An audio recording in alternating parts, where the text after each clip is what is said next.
Hello, my name is Ashwin Bandada, and I'm from the Greater Sacramento chapter of APAPA. Today's panel was assembled because of the recent issues such as discrimination against African Americans, Asian hate, the different racial hate crimes taking place all across America. I believe to solve these issues, we need to start educating our youth the right way. Today, we'll be focusing on ethnic studies as an important way to improve our handling of these issues. Before we get started, I'd like to introduce Yen Marshall to say a few words. She's the National Executive Director of APAPA, which is based in Sacramento, California. Welcome, Yen. Thank you, Aswin, and thank you all for joining us. Today, you will hear educators and community leaders make the case for having ethnic studies in our educational curriculum. They come from diverse backgrounds and life experiences, but all agree that we can address much of what afflicts us today with education about each other's history and cultures.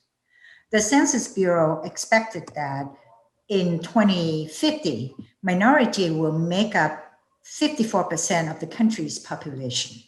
Yes, majority of America will be comprised of today's minorities. You will see how today's panel is thinking ahead and doing important work through their respective organizations to prepare for this eventuality. Obviously, not all ethnic minority groups and points of views can be represented, but what we have today represents the goals that most of them have in common. Personally, I feel that ethnic study courses fosters empathy across all identity groups in ways that traditional classrooms do not. APAPA was founded almost 20 years ago. We are dedicated to promoting civic engagement and developing leaders like Ashwin to bring topics like ethnic studies to the forefront. So thank you for supporting APAPA and the numerous workshops, conferences, and leadership trainings we conduct throughout the year. Before we get started, I would like to thank one of our APAPA leaders, Susanna Wong Ordway, for helping to plan and recruit our distinguished panel for today's discussion. Back to you, Ashwin. Thank you, Yen. At this time, I'd like to introduce our moderator, Teresa Montano. Good day, everyone. I hope you're as excited today as I am to listen to our Ethnic Studies panel. We will be discussing the latest news from California on ethnic studies, making it a graduation requirement, and moving that agenda forward in California from various perspectives. I am elated to be here with our illustrious panel. I'm going to introduce the panelists in the order that I asked the question, beginning with Dr. Rod Doss-Mabwal, who is from the Pinoy Panay Education Partnership. He is the executive director of a program that mentors young people into teaching with a focus on ethnic studies. He's also faculty at Skyline Community College and the vice mayor of Daly City. Second, I will move to Ty Gregory, who is the executive director of the Jewish Community Relations Council in the Greater Bay Area. And he previously was the executive director of a Wider Bridge, a New York-based partner organization of JCRC that work to advance LGBTQ equality and inclusion in Israel. And I also am elated to have with us Cassandra Jennings, the president and CEO of the Greater Sacramento Urban League. Cassandra has over 30 years in civil rights work, working locally to make sure that disenfranchised communities are better connected and that we serve underrepresented neighborhoods.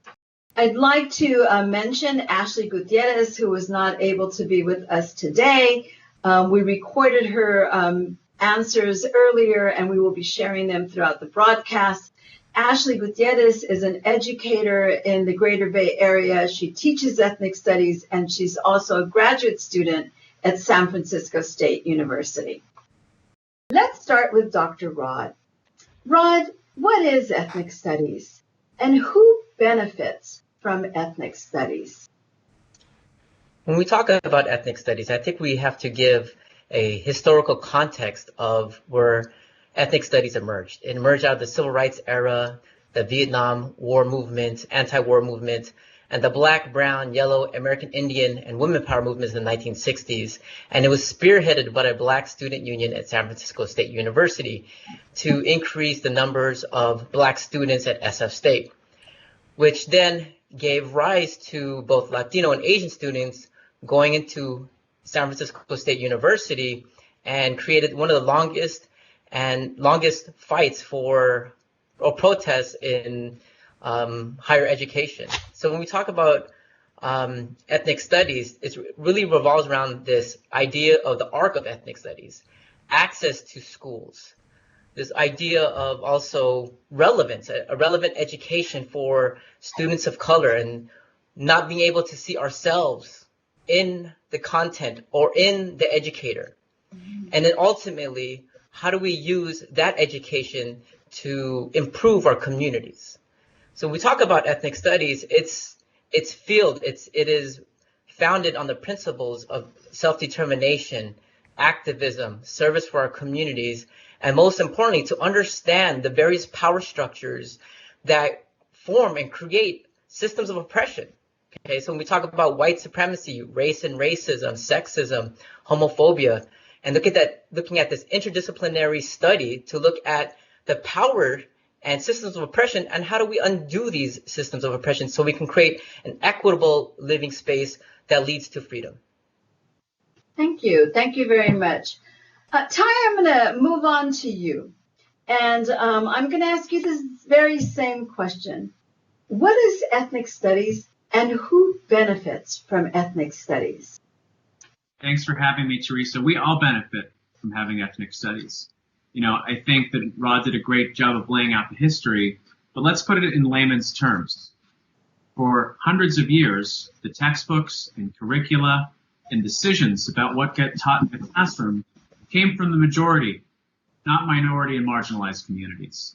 And so ethnic studies is about rectifying that by making sure that communities of color and other marginalized groups in our state and across the country have the opportunity to write their own stories, their own lessons, and their own curricula. In my community, the Jewish community, can benefit from the same thing. We didn't get, for many, many years, the opportunity to define ourselves. And there's such a danger when we are facing rising white nationalism in this country, hyperpolarization that's dividing us. There's a danger when people don't know who we are, they don't hear the dog whistles of racism and anti-Semitism and oppression that manifest against us. So ethnic studies is rectifying that by lifting up marginalized communities in our classroom. It's a form of justice in our classrooms and centering communities of color while doing so. Thank you. I'm going to ask Ashley the same question. I think there's a definition of ethnic studies on paper, which is an interdisciplinary course that's about analyzing dynamics of power and privilege and oppression, specifically by centering the experiences of groups that are often at the margins and groups that are not represented in dominant coursework. But more personally, I think that ethnic studies is about cultivating a safe space for students in schools where their experiences are not always valued. And so for me, I really see this as a life-saving course. You know, so many people that I know who have taken ethnic studies have been tremendously impacted by their experiences in that coursework. And it has propelled them into, you know, a big, bright future full of all kinds of accomplishment because of this awakening that happened in this course. So beyond just what it might say in a course catalog, I think it's a fiercely powerful course for students. Cassandra, I'm going to go to you. I'd like to ask you a different question, if you don't mind. You grew up in the segregated South. How important is it for California students to have ethnic studies? Well, thank you, Teresa, and it's good to be here today. Ethnic studies is important across the nation, but particularly in California, because Two reasons. One, we have the diversity here that represents the world. And then secondly, because that experience in the South is really sort of the foundation of where I think ethnic studies grows after. If you think about the social struggles of African Americans and underserved populations, it germinates from the South, and it really then just shows of how where we have been and where we need to go. For me, I grew up in North Carolina. It was segregated when I was born. That means Black people went to one school, everybody else went to another. It meant that you drank out of certain water fountains, you couldn't eat in restaurants, and all of those kinds of things that are the struggles that we want people to experience in ethnic studies. And so my story comes alive to me, and hopefully will come alive to those in the ethnic studies, because it's not something that happened to other people that you don't know. It's not something that is so distant that you can't touch and feel it. It's real, and there are a whole bunch of people around California that can share that experience. And what that does is it helps people to realize and get into other struggles and cultures, and hopefully it will not allow us to keep repeating what has already happened. Thank you. Ethnic studies is a living, dynamic discipline. Thank you, Cassandra. What would you say to a mother who says to you, you know, I want my child to be successful, and there are so many more subjects more important than ethnic studies. Why do we want to insist on ethnic studies as a graduation requirement? And I would say to them that there is nothing more important than ethnic studies. If you really want to have kids who leaders of the community of the future, this really will help boost their academic achievement, their critical thinking, their problem solving, encouraging that social and emotional learning and respect for other cultures, and instill pride. I think that academics, obviously, we need to strive for the best. But if you can't relate to people, if you don't know where people are coming from or where they're going or what their struggles may be or what their opportunities may be, you can never be successful. So I would say to that parent, keep going the academic route. But if you are really going to want to propel forward and live a great life, you got to be respectful and live in this world with so many other rich cultures, even through the struggle. And that's what ethnic studies, it's just like icing on the cake. It's like the white spaces in within great charts. And it's really what can make your child and each of us better human beings. Thank you so much. Ty, I'm going to go back to you with a question. There are those who have been advocating for 50 years for ethnic studies who might argue that ethnic studies differs from a culturally responsive and inclusive pedagogy. What would you say to those who say ethnic studies is about centering the voices of BIPOC students who represent 80% of California students? What might you say if they were troubled with, now we have to include everybody else as well? You know, I think that it's a valid argument, and I think that there's going to be some implementation of this across the state depending on student demographics. So if you are in a part of Los Angeles that has a heavy Persian population, those students should be served by infusing the Persian tradition so that those students don't feel invisible. And a lot of this is about making sure that students don't feel invisible. This should center BIPOC students. And we've been working with Tony Thurmond and the state to make sure that there's this bridge builder section in the curriculum that includes the Arab American experience, the Jewish American experience, the Armenian American experience, and the Sikh American experience. You know, my community in particular is a very complicated one, but long and short, when you have a capital insurrection, you have people wearing sweatshirts that say 6 million is not enough, you can't teach about white supremacy in the classroom and not mention the word anti-Semitism. We're a complicated community. I identify as white, but 1 in 4 households in the Bay Area, 1 in 4 Jewish households have a person of color in it. Okay, and so if we are not standing up for people of color and BIPOC people in particular, we're doing our own community a disservice, and we're closing our doors to Jews and Jews of color in particular. So this isn't just about an external affairs issue for my community, it's part of who we are. And as we've been building our own efforts for this, we've centered 2 Jewish American lesson plans. One's from Jews from the Middle East and North Africa, which is a story that most students don't know in public schools, and the other on intersectional Jewish identity, understanding that you can be an African American Jew, you can be an Asian Pacific Islander Jew, and those people feel invisible not only in the classrooms as Jews, but often in our synagogues. And that's a complicated discussion inside of our community, but it's one that we need to be transparent about because the Jewish American experience is much more diverse than the history books talk about. And we need to make sure that many of our students and community members feel seen through this process. So that's kind of a narrative through my community's lens, but one that can be extrapolated across different communities. And that's why we think it's so great that they were able to figure out this bridge building section to expand off the 4 core constituencies that were founders of this ethnic studies movement. Rod, what would you say to the 80% of California students who have waited so long for their stories to be centered in the curriculum? And I'd also like you to respond, if you might, to the question that I asked Ashley. Ethnic studies saved my life is a story that we hear over and over from students of color who take an ethnic studies course. What would you say to those students who say, but I want my class, I want my story told, and I've waited for this for so long? What inspiration might you give them?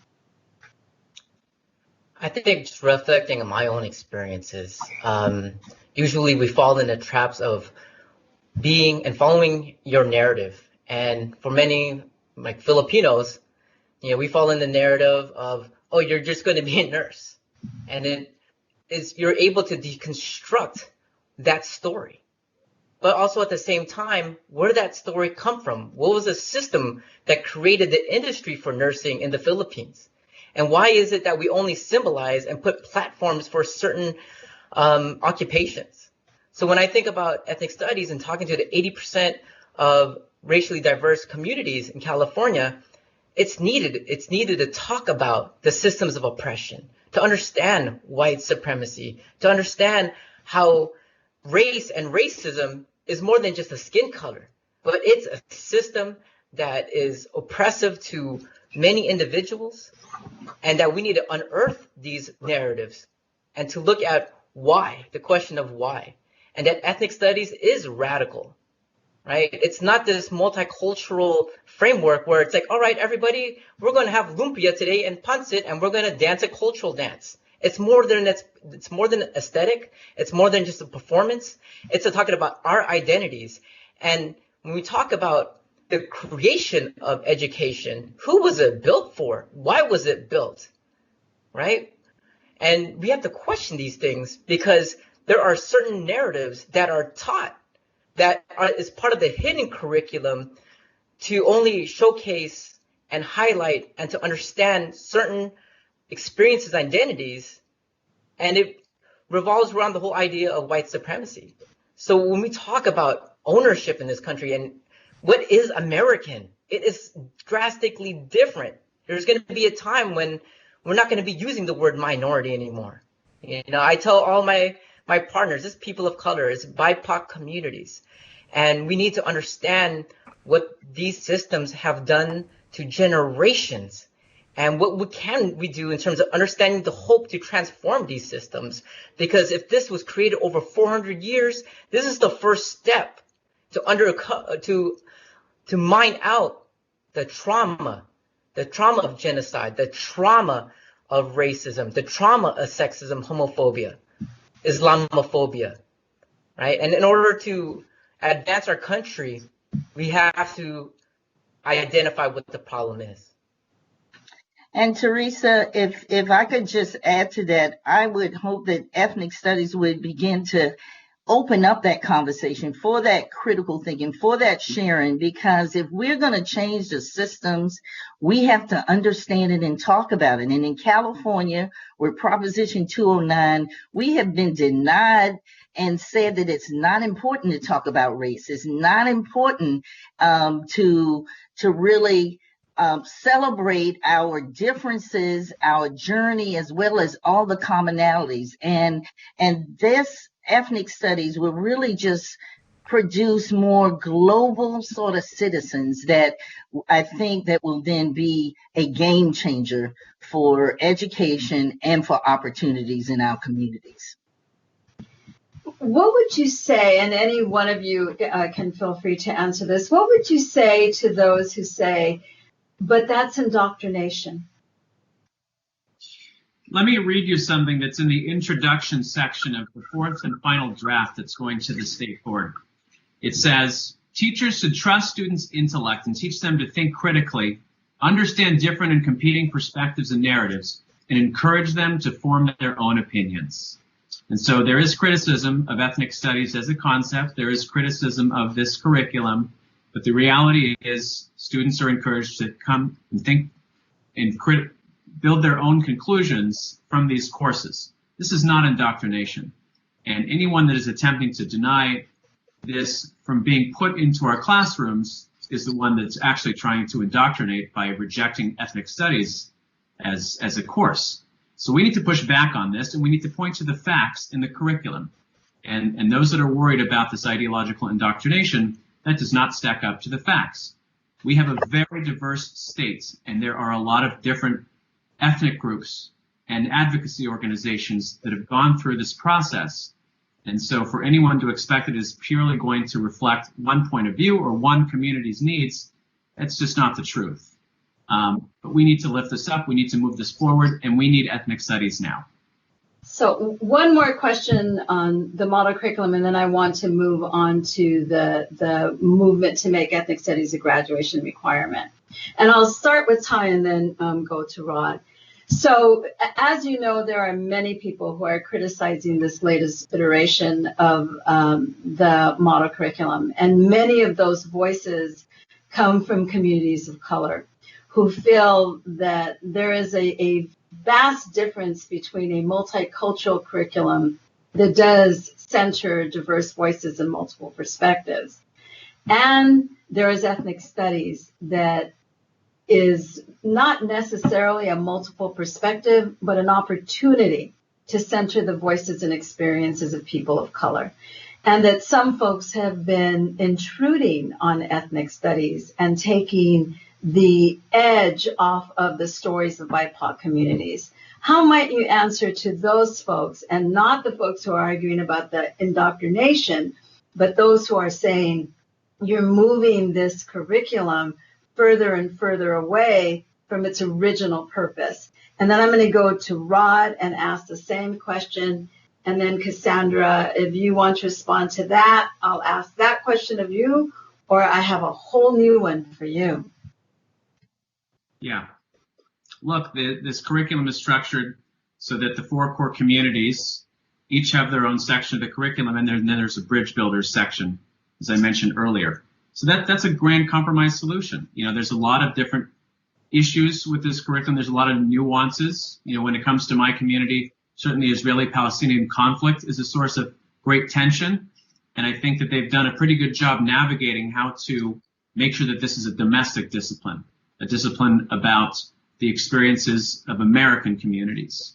But that means that sometimes there's going to be different viewpoints that have to conflict with one another and be put into this curriculum. And Neil Boers, who is a scientist, a famous scientist, said sometimes the opposite of a truth is a lie, but sometimes the opposite of a profound truth is another profound truth. And so sometimes we're going to have to find that in this curriculum. And I think that it's done a good job balancing the very diverse set of views and opinions that have gone into this process. And it's not going to be perfect. And these are going to involve uncomfortable conversations, both in the classroom and in making sure that we train teachers properly to implement this in the classroom. But this is a curriculum that my community is looking forward to working with the California Department of Education and teachers across the state as it gets implemented. Thank you. Ashley, I want to move to you. There are many who debate what ethnic studies is. You've actually implemented it in the classroom. Can you tell us how you have implemented ethnic studies in your district? Teaching ethnic studies has been a bit complex in our environment. We happen to be in a school district where there's a significant population of white students. And so there has definitely been a misconception that ethnic studies is a course only for students of color, and that white students have felt like that isn't a place for them. So one of the biggest challenges we've had with implementing ethnic studies is dispelling that misconception and making sure that all students are invited in and understand how this course can support their own development, and the fact that this is not just a course for BIPOC students, that this is a space for everyone to learn about the experience of groups whose narratives we often don't hear in our classrooms. Thank you for that, Ashley. Cassandra, we know we don't have the number of teachers yet that are prepared to teach this course of ethnic studies once and when it becomes a graduation requirement. What do you think the state of California needs to do to prepare the next generation of ethnic studies educators? Well, first of all, let me say that Ashley reminded me that while ethnic studies is really important, I do think that eventually that hopefully ethnic studies will be throughout the classrooms in every class, because that's going to be the byproduct of the ethnic studies. And then to your point, it is going to take preparation. And so I think California needs to move quickly, first of all, and preparation, which means the curriculum needs to be launched. It won't be perfect, and people need to be effectively trained. But I think also, which has been a struggle for many of the districts that I've been working with, and certainly as part of my advocacy for African American achievement, is that we don't have enough diversity in the teacher pool. So recruitment is going to be critical. Recruitment, and then working with higher education to really train and provide the tools that teachers need to be successful. And I know in some districts, even in very diverse communities, there's like one Black teacher in the whole school. Now, we can talk about ethnic studies and talking about Black history and then all the others, but it's a challenge when people don't see people that look like them. So recruitment is going to be important. We need to be intentional about making sure that the teachers represent the community within the schools and certainly throughout our state. And then lastly, I'm going to say, because teachers need support. So the ones that are there now, they're going to need training. They're going to need cultural competency training, racial bias, and then obviously the curriculum, the ethnic part of it, and then accountability. So while we're supporting the teachers, we need to be holding them accountable as well. Because I'll say in the history that I've been around, including when we tried to move out of the segregated South into a more inclusive, we came up with Black studies, which to the point only Black students attended, and then it fizzled out. So we need to stay the course. We need to prepare the teachers and really look at how we can make it important for the teachers, and the community needs to support that. Thank you. Dr. Rod, PEP is legendary for the work that it does to prepare the next generation of Filipino students. What can those of us in teacher education learn from PEP as we launch education programs to prepare the next generation of ethnic studies educators? Right. I think when we talk about preparing ethnic studies educators, what our program does is that it's more than a service learning component. We learn the service. We learn the context of our students. We learn the context of the community that our students live in.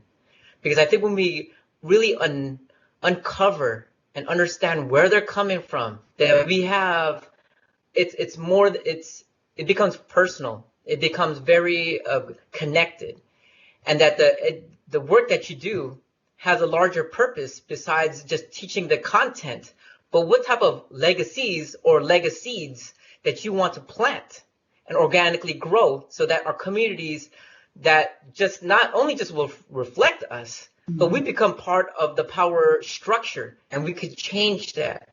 So what we do in PEP is that we grow our own hope. We know that we have to understand our history, that decolonization is a process that needs to be understood, and that there has been histories of trauma that has been passed down from generation to generation, that when you are in the classroom and when you're a PEP teacher, you're carrying that responsibility of generations that have came before you, that have silenced you. But also at the same time, you're at the tension of the present to understand what type of future do you want? And we're fighting for that. So it becomes more than just a profession. It becomes a responsible historical duty and legacy which you want to become. And that's for our students that are Filipino, non-Filipino, our white students, to understand their privileges. Because I think when we have a critical understanding of society, it starts with the individual and will work its way out. You're going to bring me to tears, Rod. We are currently, as you know, when and if the model curriculum does get through the California School Board soon, districts will still be able to develop their own model curriculum as well. And a part of rolling out ethnic studies is going to require, or maybe it doesn't, that's what I'm going to ask you. There is a movement now to make ethnic studies a graduation requirement throughout the state of California. What do you think of that? Is that necessary? And if so, what do we need to do to make sure that happens? And if not, why not?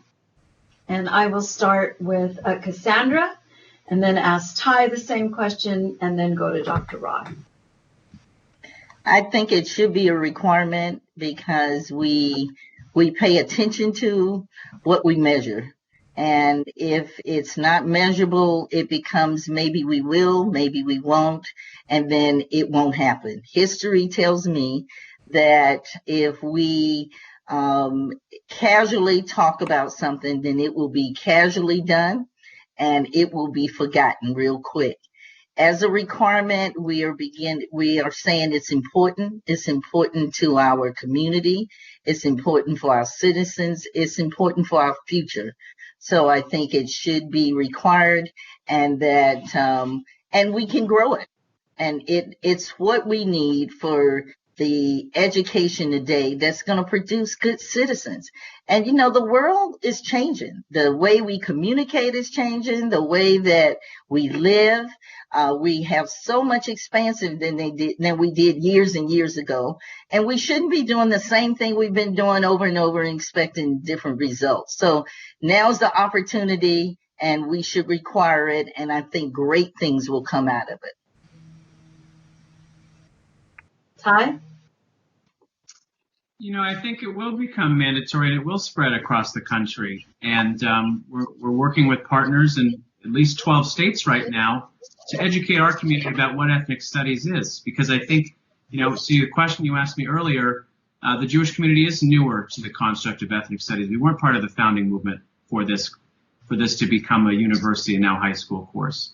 But our community needs to understand why communities of color are calling for this, including Jews of color within our community.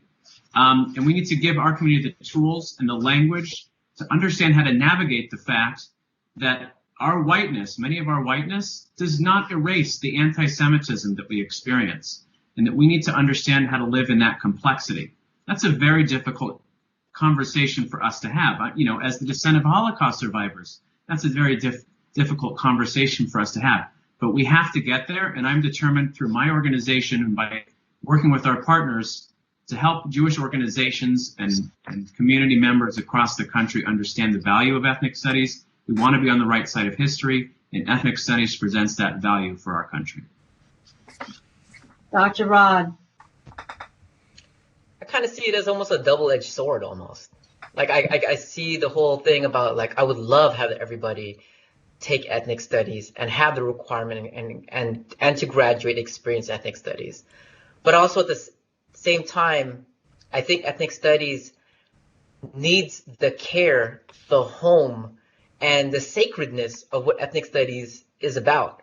We cannot think of ethnic studies as just a plug-in and play type of curriculum.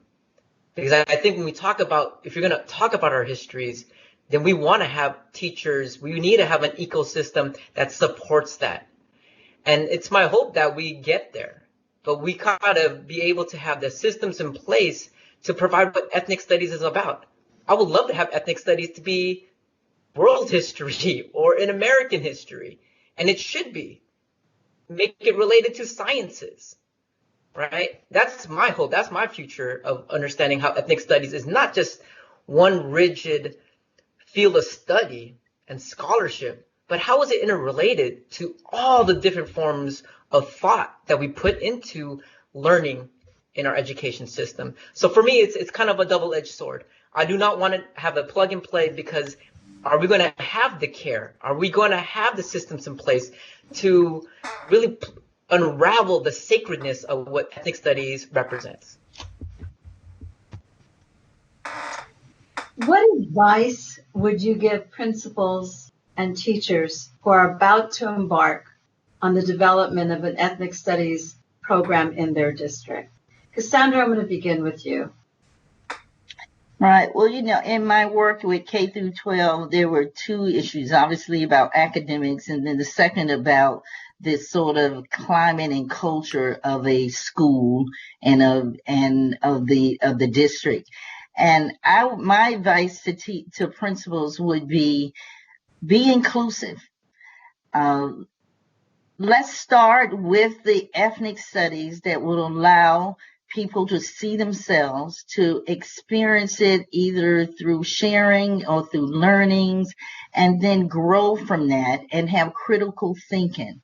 And then that will help to set the climate and the culture for academic success for all the students, not just those that can relate, and pull on the resources. I represent a community organization that's been around in the movement for 110 years across the country.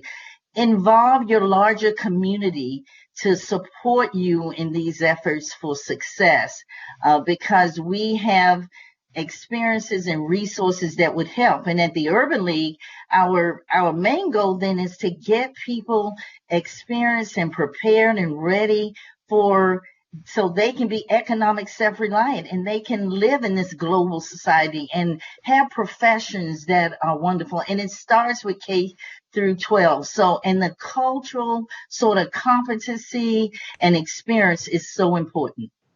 Ashley, what would you say? Any school or district that is looking to implement ethnic studies, I would offer three main solutions, or ideas. The first is you really have to engage students in this planning process. I think it's really important that adults are not just in a room somewhere creating ideas for a course, but that student voice is really present all the way through the planning process. The second I would say is having a really strong why, because you are going to hit that narrative that this is indoctrination, this is political, this is a left-wing liberal agenda. And so we have to be able to speak to that narrative and have a compelling why about the importance of this course for all students. And then the third is I would really think about the strategy of how you invest your community, specifically your families, in the course. That process of demonstrating the ethnic studies course and what it might look like and letting people really feel it and experience it was a really helpful strategy for us. So I would really think about the ways that you might engage the community in learning about what the ethnic studies class might look like, but also in helping to sort of co-create it and offer their feedback about what they'd like to see in a course as well. One final question. Many of us in our communities, on my campus, Black and Chicano students, at San Francisco State, Asian, Black, Chicano students, right?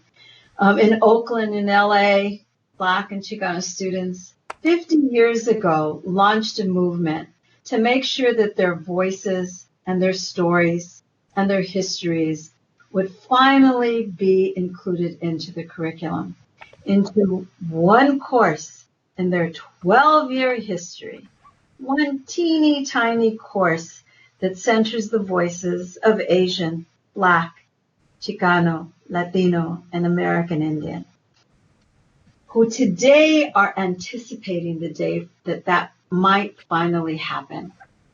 What do you say to those activists 50 years ago who are still alive today and who are wondering, will this ever become a reality? Cassandra, starting with you. We would say thank you. Thank you for your boldness. Thank you for stepping out. I would really apologize that I'm so sorry it took so long, but that we sometimes on this journey, especially when we're trying to change systems, it takes time. And that if we can deliver this big step in the journey that they started towards inclusion, equity, understanding, and education, then we're doing our part on what they started. And we know it's a long journey, but we're continuing the journey. And thank you for their boldness now. And let's deliver on it. So we need to promise them that we're going to deliver on this part, building it for the next group to carry it on. Thank you. I asked Ashley the same question, and then we'll go to Rod, and we'll go to Ty, and then Rod can close us out. I would say that the folks who have been engaged in this fight for 50 years, for 30 years, for 20 years, they have laid such a strong foundation for those of us who follow them. You know, I am very new to this fight, and everything I know about ethnic studies, I have learned from those who have come before me. And so while folks have been fighting for a very long time and are probably exhausted and ready to sort of pass the baton, I would say thank you, first and foremost, for your courage, for your advocacy, for your consistency, and know that there is a generation of folks coming along right behind you that promises to champion this fight, that promises to follow your lead. And I would also add that, you know, BIPOC folks have been carrying this mantle for those 50 years, and it's time for white allies to show up. All of the folks who have been engaged in reading the books and listening to the podcasts all summer long, who've spent their COVID quarantine time learning, this is the action you're looking for. You say you want to partner, you say you want to ally. This is exactly where we need you to show up. We need you to leverage your privilege to get into those spaces where decisions are made and fight in solidarity for this course. You know, I can't say it better than Ashley, but look, if this is the moment that it's ripe, and we think it is, and we think we can get this over the finish line, in one way we are reaching a finish line, and the other ways we're starting something new, and generations after us will have to pick up the ball just as we have tried to pick up the ball here, because we know that there are going to be ripple effects from having this course in academia, in making students feel confident that they have a voice in their campus, a high school, university campus. But we know that education is about building more equitable societies. We've been talking about the academics of all this, but the reality is we want students, particularly allies, all the allies that were mentioned, allies need the toolkits in order to understand how we build a more equitable society. And so while this is about moving the ball forward in academia, my hope is that the ripple effects will extend far, far beyond it in the farthest reaches of our government and our society. Dr. Rod, bring us home. I would tell the founders, thank you. but the job is not done. And to quote the late, great modern Philip Veracruz, who was part of the farm workers movement, he said, leadership must go beyond its leaders. And when we talk about ethnic studies, it is a historical responsibility to honor their work and what they sacrificed. A lot of them went to jail to fight for what we're trying to learn about. People sacrificed their lives, their youth, and to have that responsibility of what they did for me, I stand on their shoulders. And with that going forward, I really believe in the whole indigenous mindset of 7 generations ahead, that they made the sacrifices for me, and that when I see my son and daughter and they're learning about their history and her story, it is for the larger goal of not just understanding ethnic studies and to go beyond just equity, but what is freedom and liberation for people that have been denied and silenced for generations. That we can have it beyond just high school, but from kindergarten all the way through high school to possibly college, to make it embedded within the American fabric that can transform our society. And that is my hope, and that is my vision, and that's the reason why I fight every single day for my existence, for my people, my community, and that's the reason why we need to pass ethnic studies. Thank you. I want to thank you all for being here, for sharing your diverse perspectives on a very critical and important issue. It was great meeting you. It was great being here, and I'm sure I'll see the rest of you, all of you, on the road to ethnic studies as a graduation requirement. Thank you very much for the opportunity to be here with you today.